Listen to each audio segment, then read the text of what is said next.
ఓం శ్రీ సాయినాథ. స్వాధిచారంలో ప్రోత్సహించి సాక్షాత్తునకు దారి చూపుట. సాయిబాబా స్వాధిచారంను ఎట్లు ప్రోత్సహించుచుండెనో తెలుసుకున్నటకు మిగులు ఆసక్తికరముగా నుండున భక్తి ప్రేమలతో వారికి సర్వశ షణ్ణగతి చేసినచో వారు నీకెట్లు పదే పదే సహాయపడెదరో తెలియను. ప్రక్క నుంచి లేవగానే నీకేమైనా మంచి ఆలోచన కలిగిన దానిని తరువాత పగలంతి వృద్ధి చేసినచో మీ మేధాశక్తికి వృద్ధి పొందును. నీ మనస్సు శాంతి పొందును. హేమత్పాన్ దీనికై ప్రయత్నించదలిచెను.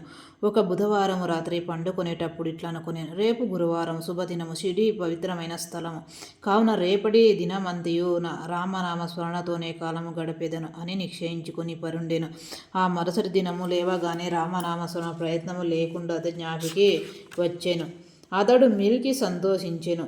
కాలకృతములు తీర్చుకొనిన పిమ్మట బాబాను చూచుటకు పువ్వులను తీసుకుని పోయెను. దీక్షిత్వాడ విడిచి బూటివాడ దాటుచుండగా ఒక చెక్కని పాట వినబడెను. ఔరంగాబాద్ నుండి వచ్చినవాడొకడు మసీదులో బాబా ముందరగా పాడుచుండెను. అది ఏకనాథ్ మహారాజు రచించిన గురుపు కృపాంజన పయో మీరాబై అన్నది. గురుపుకు కృపను అంజనము లభించెను. దాని మూలమున తన కళ్ళు తెరవబడెను.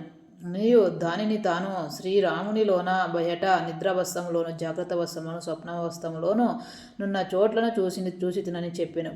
పాట అది అనేక పాటలుండగా బాబా భక్తుడగు ఔరంగాబాదు నివాసియగు పాటని ఎలా పాడాను.